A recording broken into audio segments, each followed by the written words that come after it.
Ready? Yeah. Okay, today we're going to start on Daf Nun, which is 58. Thank Hashem that we're able to learn every day. And this was a learning, we should have some English immediately. So it's 3 lines down on 50a. Rabbi Akiva is Kadeshes Lebrate de Bar Kalba Savua. Okay, there's a parentheses here. If Kalba Savua, if his name was Bar Kalba Savua or if his name was Kalba Savua. So the parentheses has Bar Kalba Savua. Rabbi Akiva is married to the daughter of Kalba Savua. And then we go back to discuss what happened over here. Shama Bar Kalba Savua. Kalba Savua hears that they're getting married, and Adri Hana Mikal Nichse. He takes the vow that she can't have any benefit from any of his possessions. He disowned her. Uzla v'en Sivalei. She went. That she went. Uzla. Uzal would be he went. Uzla, she went. V'en Sivalei. And got married to him. The sitva, there's two ways of putting this. Either she got married to him in the winter, she got married to him in the winter, or she got married to him, comma, period. And sitva have gonna be tivna. In the winter, they slept in a storage house of straw. After it says she went ahead and married Rabbi Akiva, has a period, and then it has a space, and then it says in the winter, yeah, that's a nice shot. However, the Rashi, the commentary called Rashi, doesn't say that. It says he married her in the winter. You notice that the wedding took place in the winter. Whatever the case is, it doesn't matter. They had to live in a house that was a storage for straw. Beitivna, a straw house. It wasn't made out of straw. It was a straw. It was a house, a room that stored straw. He would have to take the straw out of her hair because they slept in the straw. Amallah. Interesting that the Gemara has to tell me that. Like that's must have been a difficult, a common something that they had to do every day. Okay, Amallah. I'm sorry, Amallah. He said to her, "Ihavali, if I had more." Ramina lach Yerushalayim Didhava, I would give to you Jerusalem of gold. That's some type of crown headpiece that the Gemara talks about in other places, like the Gemara Shabbos talks about to be allowed to wear that on Shabbos. Anyway. When he prohibited like his daughter from having benefit, did he kind of like consecrate all his property to her? The temple, or no, just like no. It was as if when you prohibit benefit, it's as if you consecrate the property to make it forbidden from whichever individual you said that. It doesn't actually become consecrated. It just becomes prohibited. Then later on, Rabbi Akiva went and worked for, I think, like for the king or something. And then when it was time to receive payment, the king said that he didn't have. That was probably earlier, and it was probably for Rabbi Eliezer, where it talks about. We had this somewhere. Remember, Rabbi Akiva was working for someone, and he asked the person. It doesn't say it was Rabbi Akiva. It says someone was working, and he asked him for payment, and he said, "I don't have anything. Just to give me payment in this thing." He said, "I don't have." So he went home. After 3 years, he went home without anything. And then during the holiday, the boss shows up with food and everything. He says, "Tell me what you were thinking." He says, "I thought that you consecrated everything because your son wasn't studying Torah. You wanted him to study Torah." He said, "No." He said, I thought you consecrated everything. And he said, it's true. My son wasn't studying Torah, so I consecrated everything. Now, what you're asking is that, does that mean that he actually consecrated it, or does he mean that he just like disowned him? How I had understood it is that he had actually consecrated Right. the property. That's how I understood it also. Okay, so what happens over here is that the commentaries say that those two people were Rabbi Akiva as the worker and Rabbi Eliezer as Rabbi Les Ben Hurkness as teacher. Yeah. Now where to fit that story and that's the novelists, how they When the resurrection comes.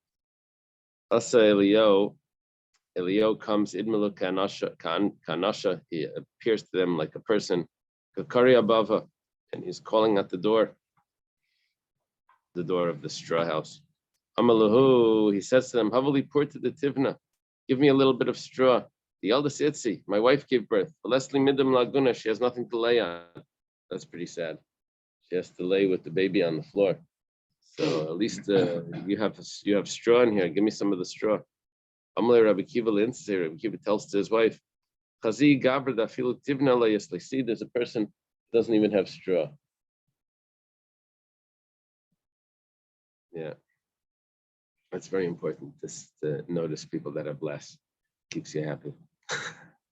Yeah. Here that you should be happy with their law. Oh, okay. Yeah. So they let you know what's the minimal wage to keep the rest of everyone else happy. So Amrulay, she said to him, Zil Heavy Beirav, why don't you go to yeshiva? Heavy, go stay in yeshiva. Azal Tatis Reishnin, he goes for 12 years. It's a long time. Kamid Rabbi Eliezer, Rabbi Yeshua in front of Rabbi Eliezer and Rabbi Yeshua. Those are the two great sages, students of Rabbi Yechim ben Zakkai. Mishlam Tatis Reishnin, after 12 years, Kasila Beisek comes to his house. And Shama Menachere Beisei, the Kamalek Chadrishal the Bisu, he hears, he's outside the house, but he hears there's a wicked person talking to his wife. He says, the person is saying, Shaper Avad Lachavach, your father did the right thing by disowning you. First of all, Rabbi Kiva is not suitable for you. You come from a distinguished lineage, and he doesn't. So it's not a good match anyway. He left you as a living widow all these years. Amrulay, she says to him, if he would only listen to me, he would wait there for another 12 years. Amar, so Rabbi Kiva says, if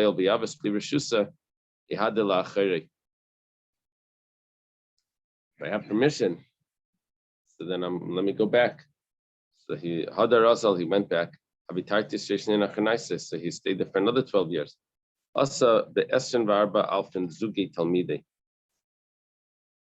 When he came back, he had 24,000 pairs of students. In other words, Zuge means that he had 24,000, means he had 48,000 students. We only heard that he had 24,000 students, right? So this word is not in the other version of this. This Gemara was also in Ksubas. But there's a few differences. The Gemara got it from the novels. It's a famous story. I find it interesting that instead of saying 48, they say Pairs. 24 and pairs. Right. And then 24 matches the number of years that he went Oh yeah, interesting. there. Is there any connection? Probably. He made 1,000 students every year. I don't know. You think he made them all the last year? I have no idea. I just found it interesting. University. Yeah. That's a lot of people. 48,000 would be a state university. And without YouTube. Well, in Europe, the universities are not so large. They're much smaller. This is larger than the universities in Europe. Yeah. I just found it interesting because it would be easier to say 48,000 than they just say 24 pairs. Right. Nafakula Amalape. Everyone goes out to greet him. Rafi kamas lemei paklape, and she also goes out to greet him. Amala Hurashia, that wicked person said, "Va'atlahecha, where are you going?" And like, what are you doing going there? Or maybe he meant, I don't know if it's a he or a she. Does it say a wicked woman or a wicked person? It's a wicked person. Wicked person. Yeah, before he was a Russia, Chad Russia. Now it's a Rashia. Anyway, what he meant was that, or she meant that you're not dressed properly to go greet him. Amrlay, oh, it's a he. This wicked person. She said to him, the wicked person is a him. Yedei tzadik nefesh behemtei. The righteous man knows the soul of his animal. It means he'll recognize me however I'm dressed. Asas les chazuyile. She goes to see him. Kamidchan la rabbanan. The students push her away. Amrlahu hinichula. So he says to them, leave her. Shaliva shalachem shalahu. What is mine and what is yours all belongs to her. Okay. So it doesn't say that he entered the house before. Seems like he just turned around without even going inside. So the rabbis like to say that when you interrupt the studies, so then you have to start over. So it's better to have consecutive learning without interruption. That's why he didn't even go inside to say anything. Yeah. When I was telling this story to one of my kids, so the 24,000 students passed away. So when I put this together, I said the story that they tried to push the wife away, and then he said, no, everything that we have is from her. And then I said that they passed away. So one of my kids said, did they pass away because they tried to push Rachel away? Like the connection. But it doesn't say that. It's because they didn't have respect for each other. That's why it's given in pairs. Oh, so it's given in pairs because they didn't respect the pairs. Later there was a plague. Right. That's interesting. Okay, well. Within the pair, they didn't respect, or these pairs didn't respect those pairs. I understood within the pair. Yeah, that's what I understood.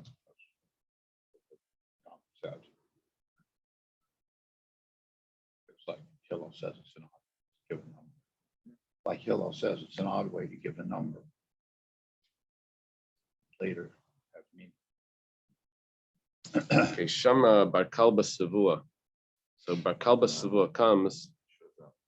He hears that he's there. Asa v'itshal al nidre. He comes. He wants to annul his vow. No. The ishtere. I think you have to take out one of those ishtares, and it got annulled. Yeah. Now this you could read this different ways. You could read this that he heard who Rabbi Akiva was, and he decided to annul his vow. Yeah, but that doesn't have the drama in it. The other one is he decided to annul his vow, and he comes to Rabbi Akiva, who he thinks is just a sage, to annul the vow. And Rabbi Akiva says, if you would have known that he would, but you have taken the vow if he knew even one halacha. And he says no. So he says, okay, I am the son-in-law. I am the one, and he annulled the vow. So that's more dramatic. That's how I had learned it. And then here it says like he came before halachic authority, so it seems like he went somewhere else. No, he went to Rabbi Akiva. Rabbi Akiva is the halachic authority. Oh. Okay. A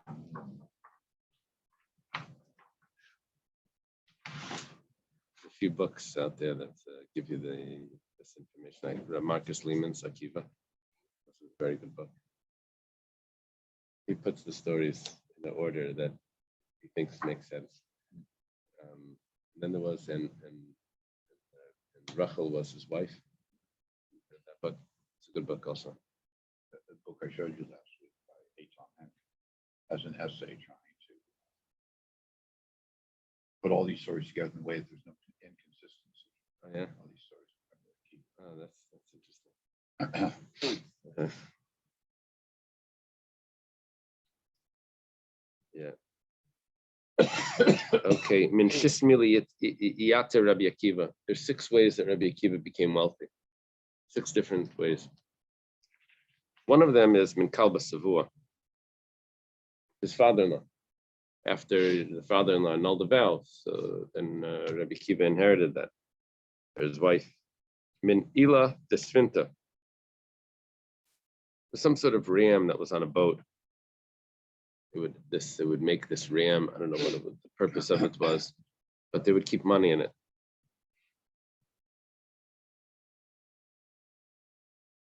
They would fill it up with golden coins. Ran writes. Says the kol sfinta avdin min eina. They would make something like this. What is the dalit? Zimnacha, the one time, and Shual Kefiyama, the people, the sailors, forgot it on the sand, on the beach. Asahu, Rabbi Kiva came Ashkeche, and he found it. I guess he didn't have to return it, and I guess the boat left. There's no name on it, right? There's no simon, so he got wealthy from that. It was from everything from the ship. Min Gavza. Gavza sounds like a piece of wood, but it's a box and a chest. One time, he gave 4 coins for zuzim to a sailor. Sailors, Amrlahu to sailors. Amrlahu, he said to them, "Isli midam, bring me something back." You know, they're traveling. He says, "Bring me something interesting." The only thing they could find was this little chest that they found on the seashore. Asiulay, they brought it to him. Amalei, Avid. What is Marna Allah?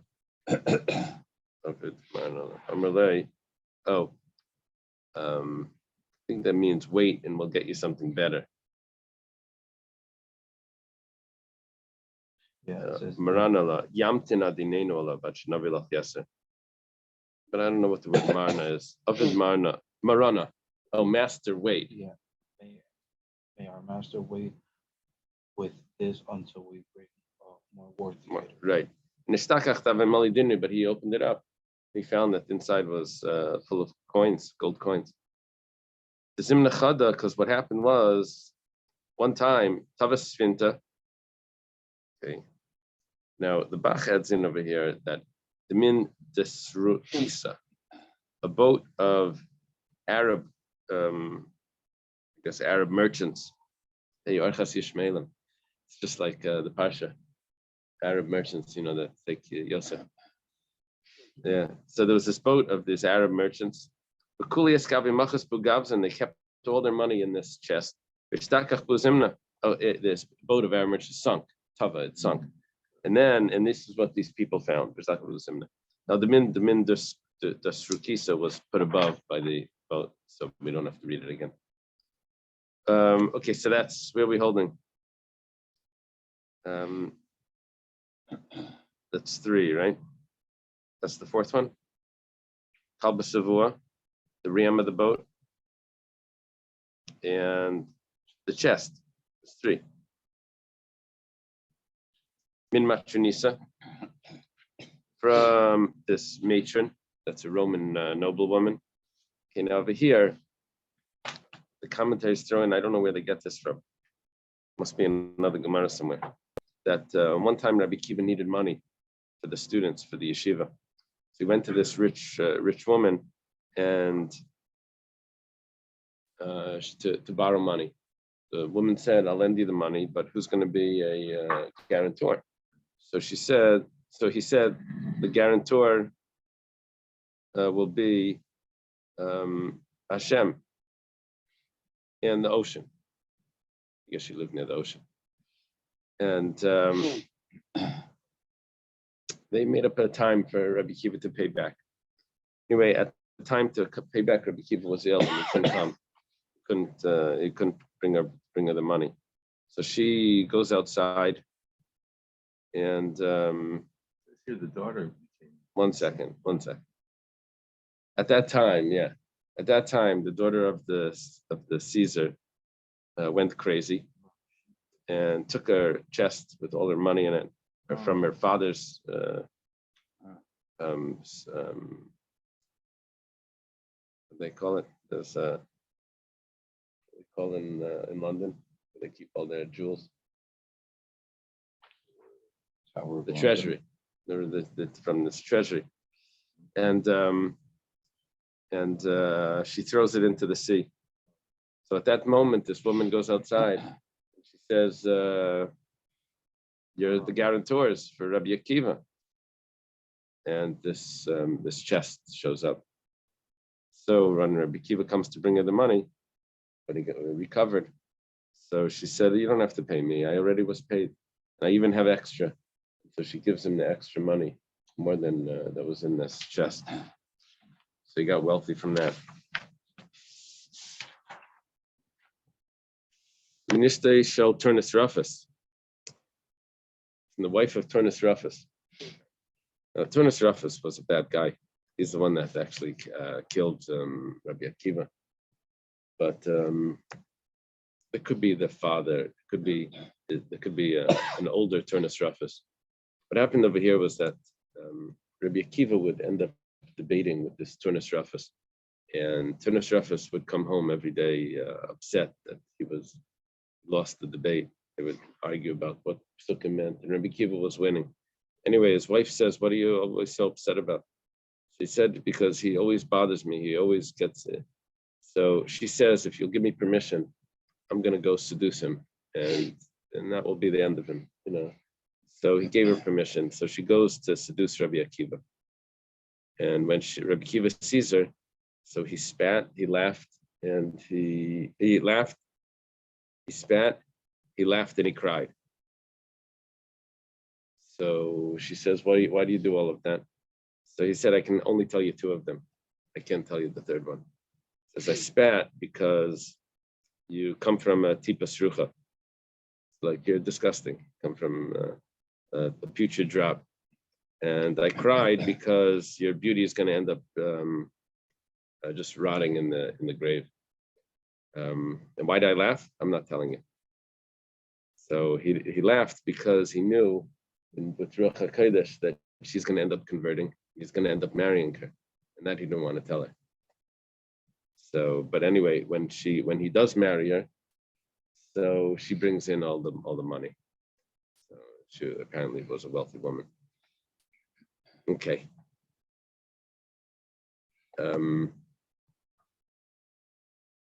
This is Ishtay Shel Turnus Rufus. Yeah, how to fit this into his wife Rachel's. Rabbi Akiva had two wives, so you have to look at the novels to see how to.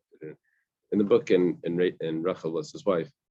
So Rachel is teaching this future convert. This is the novelist version, and she says, "Oh, she would make a wife of a Talmud Chacham, and then Rachel gets ill and passes away, and then she converts, and then she ends up marrying Rabbi Akiva." That's in the novelist version.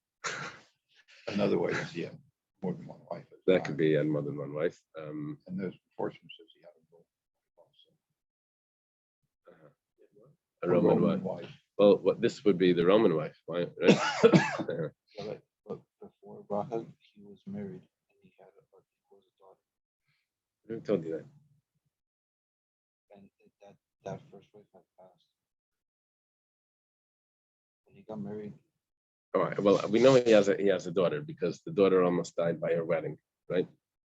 She put the pin in the snake. Remember that? yeah. But that was Where was from that the first Gemara? marriage. Remember that we learned that Gemara The other together. big story is Ksubas, isn't it? Yeah, but I don't think that story with the snake was in Ksubas. Yeah, it was from an earlier Masechta. Okay. What else over here? Min Katia Bar Shalom. Do you have the commentary with what happened with Katia Bar Shalom? He was someone I think that was put to death. And he gave all his money to Rabbi Akiva. Does it say over there the story? What does it say? Bar Shalom was a Roman nobleman who served under anti-Semitic Caesar. One day, this Caesar enunciated the following parable to the distinguished ones of his kingdom, possibly the members of the Roman Senate. Quote, if a person finds he has a bit of dead flesh on his foot, should he cut it off and live, or should he leave it to fester and thereby suffer? In other words, should the Jews in the Roman Empire be exterminated so the Romans may flourish, or should they be left alone, causing the empire to suffer? The distinguished ones answered that, of course, the dead flesh should be cut off. However, Kittia Bar Shalom spoke up and said to them it was not wise to excise the Jews because, first of all, you will not be able to overcome all of them, for just as it is impossible to remove the four directions from the world, so it is impossible to remove the Jews. Furthermore, if you do annihilate those that you can reach, your kingdom will be known as the Amputee Empire. Caesar responded, in regard to what you said, you have spoken well. However, the law is that whoever triumphs over the king in the debate must be buried alive in a house filled with dirt. As they were taking him out to be killed, a certain Roman noble woman said to him, woe to the ship that sets out to sea without having paid its tariff. I.e., woe to you who are being killed on account of the Jews. If you had only circumcised yourself, you could have had a portion among them in the world to come. Hearing this, Kettia crouched, fell upon the top of his foreskin, and cut it off with his teeth. He said, I have paid my tariff, I have sailed forth. As his executioners were about to throw him into his grave, he said, all my possessions should go to Rabbi Akiva and his colleagues. Rabbi Akiva received half his estate. Well, you follow that story? You able to hear that? No, Okay. did you hear it? That's the story was that he was being killed because of a meeting that took place in the Senate, and he said the wrong thing, protecting the Jews. So when he was getting killed, he gave all his wealth to Rabbi Akiva and his colleagues. Those are the 6 ways. Yeah, if we didn't readjust that das Rukisa earlier, then we would have had 7. So we adjusted it that they were the ones that owned the boat. Rav Gamda, Yoav Daled Zuze L'Sfunai, Lasuya Bahin Midam. He gave 4 coins to the sailors to bring them something. They didn't find anything. Asila Bahu Bahin Kupa. So they brought him back a monkey. Must have gone to Africa. Ishtamit. It ran away. Al Charta went into a hole. Well, Chafru Basrei, they searched after it. In Ashkachua, they found him, the Ravi al Margalisa, that he was sitting on top of pearls. I seen him like Kulu. He brought all the pearls to Rav Gamda. They didn't have to, but it must have been doing Lifnim Asher Sadin. They brought him the pearls. Amrle Bas Kesel Rabbi Shua ben Chananya. Okay, this we had in Masechet Tainis. The daughter of the Caesar told to Rabbi Shua ben Chananya, Teira mefuara bekli mechor, or maybe over there it said Chachma or something. Such wisdom, but in such an ugly vessel. Rabbi Yeshua ben Chananya was not so handsome. Amalei lamdi mi beisavuch. Does that mean I learned? You may learn. Lamdi. You can learn from your father's house. What does he keep his wine in? Amalei b'mani de pachra, in the earthenware barrels. Amalei kuli alma b'pachra vatan b'mani de pachra. That's what everyone else does. They keep it in earthenware barrels. But you're the Caesar. He keeps it in earthenware barrels like everyone else. You should keep it in silver and gold. So she went and she put the wine into silver and gold. Sorry, and the wine spoiled. Amrullah, so she said she must have been upset. Amrullah, he said to her, Afe Raisakain, the same thing as with the Torah. It has to be in an ugly vessel for it to last. It won't be preserved if it's in a pretty vessel. So she says, Vayika Shapirin Ugamirin. 1 second. There are handsome people that are learned. Amallah, he said to her, Yavisanu, if they would be ugly, have a gemir and tvei, then they would be more learned. So it had to go down a little bit because of their handsomeness.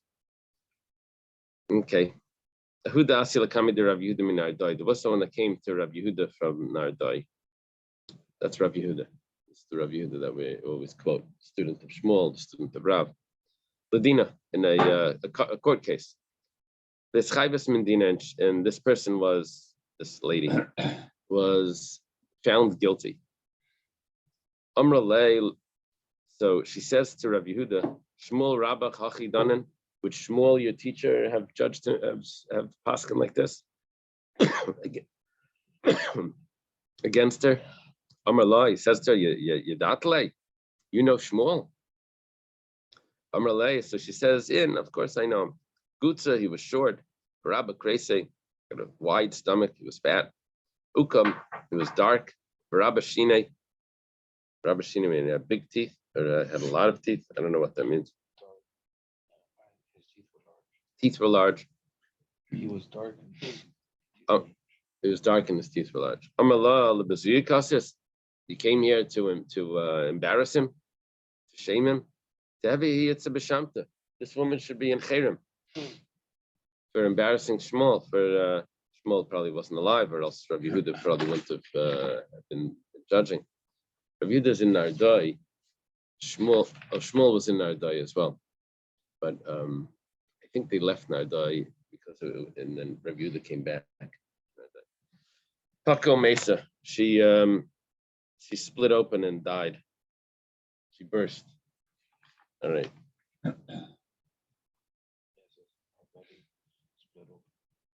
Apparently, each one of these comments was derogatory. Short, and fat, and dark, and big teeth. All of those meant that he was ugly.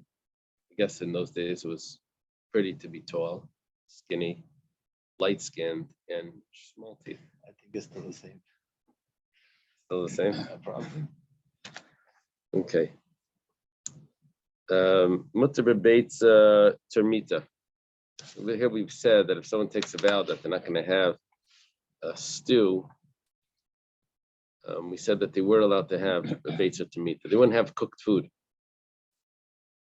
They were still allowed to have a beitza termita. No, you're not my neither min of This kainim tabshel takes a vow against the stew. They're still allowed to have the beitza termita. So the Gemara now says, "My beitza termita. What is this beitza termita? What are you telling me that they're allowed to have?" Amar Shmuel explains that after David la shavi alfi dinri. Oh, if you a slave that knows how to make this is worth 1,000 dinarim. This is a real delicacy, but it's not just a delicacy. It was used as medicine. They have to put it 1,000 times into hot water, and then 1,000 times into cold water. It has to get that small that it should be able to swallow it. I think kiva means some sort of either a pain or a lesion, adhesion. So sarachala. What happens is basically, they give people like this test. They do this with like iodine or something. They give them something, and they're able to trace it. There's like a tracer. They put something in the body and they see what colors, and then they can look at it, whatever cameras they use. What this was, they would swallow it. The patient would swallow it, and when it would come out, they would be able to look at it and see what was the issue that he had going on inside. Because whatever was would get caught on this, and then based on the color, they'd be able to know what medicine to give. So it's a what's it called when they use the camera through the stomach? What's the what is it? Colonoscopy. This is like an old-fashioned colonoscopy. It sounds a lot better than what Okay. Sarachala. If there's some sort of lesion, it will grab onto it. The kadnafka vasya, and when it comes out, so yada asya my sama mitbebe for my mitzvah. So then the doctor knows what medicine to use and how he's going to get healed. Shmuel have a badak nafshei bekolcha. Shmuel would do this not with this egg, but he would do it with some sort of stalk. But he would swallow a stalk of cabbage. On the side it says that some commentaries maintain that that's another name for the egg. Oh, really? And then it talks, it says from Tosfot, that is the drink, the hearty, the diuretic drink. Oh. Yeah, I see in Tosfos where it's the egg. He translates kolcha as this is the egg. And then like it has from Rabbi Yitzchak, about the cabbage. Oh. Maybe if it's cabbage, so they can do the cabbage could be used. The purple cabbage could be used as a is it called a litmus? What do they use to do the pH? Litmus. It's like a litmus paper. So that would be he was testing his pH level. Okay. Had the Mistrin Inshi Bese Allah Sareyan. He would look so ill because of this that the people of his household thought he was dying. They would pull the hair out because when he was doing this test. Tran Hassam is taught over there in the Mishnah. This is we're talking about a worker is allowed to eat from the actual work that they're doing. The worker that's like harvesting food is allowed to eat while they're harvesting. Well, they're only allowed to eat from the actual type of food that they're harvesting. Can't go over to other plants that they're not working on and take food from that just because, well, I'm harvesting over there, so I can take over here. No, it doesn't work like that. They can only take from what they're actually collecting. They can eat while they're working. So these are two types of figs. The kalufsin fig, if they're working with the kalufsin, then they can't eat from the b'nai sheva figs. They're working in the b'nai sheva, then they can't eat from the kalufsin. My kalufsin, what are kalufsin? Mina deteni the abdomai lafti.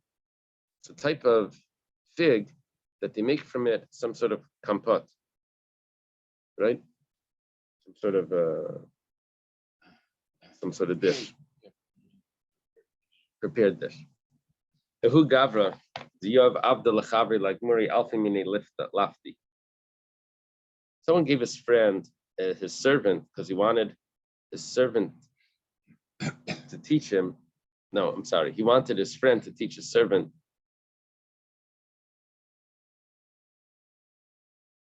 I don't know how this is working. Does he want his friend to teach the servant, or does he want his servant to teach his friend? He wants the friend to teach the servant. 1,000 different recipes of lafti, of this kompot, this dish. Agmei Tamni Meya, he only taught him 800. Asmane Ladina, Kami the Rebbe. This is a lot of meals he had to do to taste all of these. He summons him to court. He only taught him 800. Can you imagine a professor being taken to court because he didn't teach him the full curriculum?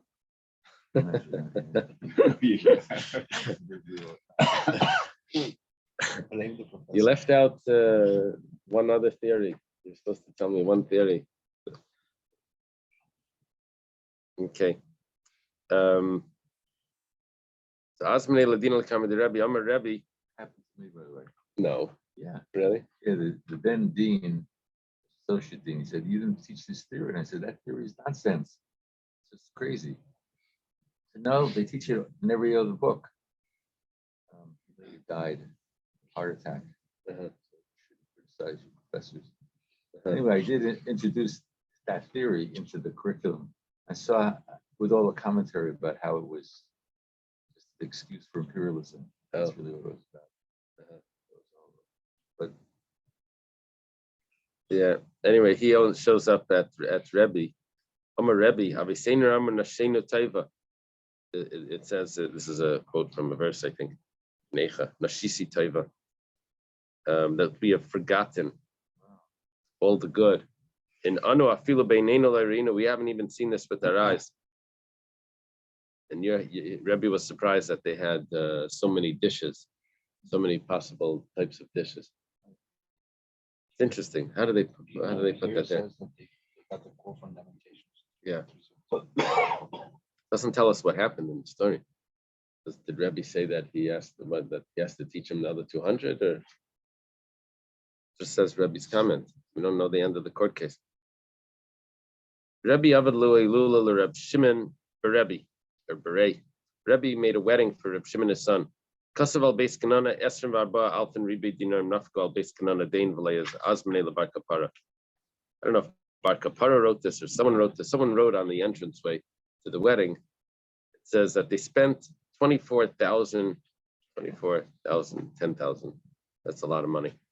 1,000, 10,000 is how much?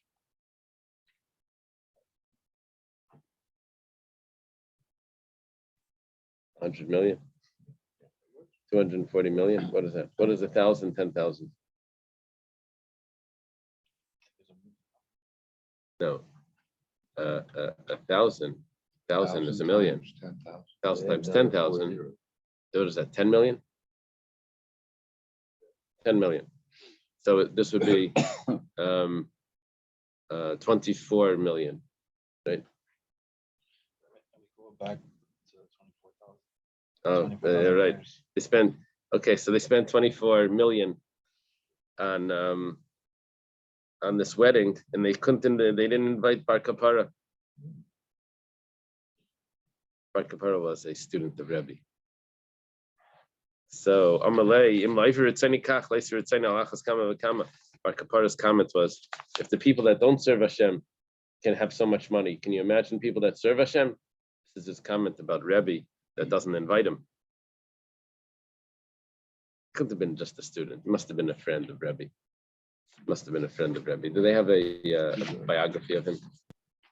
If he's a student, he wouldn't have made a comment like that. So this is Reb Shimon bar Rebbe. Bar Kapara, they say he's one of the most important disciples of Rabbi Yehuda Anasi. Yeah, it must have been. How could he say Imla Ivri Ritzainai, commenting about Rebbe's wedding? It couldn't have been that he's a student. He had to have been a friend as well. So Asmane, after that comment, the Rebbe invited him. If people that fulfill the will of Hashem, now he's switching his opinion. People that fulfill the will of Hashem have this reward in this world. Can you imagine what they're going to get in the world to come? So he switched his comment about this. And the day that Rebbe smiled, so punishment would come to the world. That Rebbe would laugh. Maybe they have this for some Rebbes. They would like, it was considered a blessing to get yelled at by them. They yelled at you. That was like Rabarach of Mezbosh or something. You would get angry, and that was supposed to be something good, you know. Anyway, Rebbe wasn't supposed to laugh. So Amalei Bar Kapara tells Bar Kapara, late tav dechinan yavin lacharba grivi chite. Don't make me laugh, and I'll give you 4. What is grivi? Bundles? Arban 40. 40 sa. Grivi is a sa. So 40 sa of wheat. This thing with the Rebbe, could it be like kind of in connection, like when Hashem, like when Hashem, like kind of like gives us like a punch, something is because he loves us. Yeah, something like that. Because the Rebbe's are like representation of Hashem in this world. Could be. Amalei, he says to him, who says to who? This is Bar Kapara says to Rebbe. Lech Seimar. Let's let the master see. Kol griva de beina shakilna.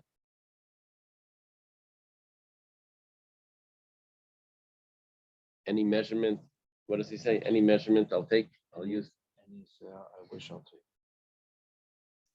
I'll take from any saw. This is Bar Kapara talking. Shakal di Kula Rabba. He takes this big basket, Chafya Kufra, he covers it with pitch, Besachvi al Reshi, and he puts it over his head. No, Sachvi, not over his head. He turns it upside down.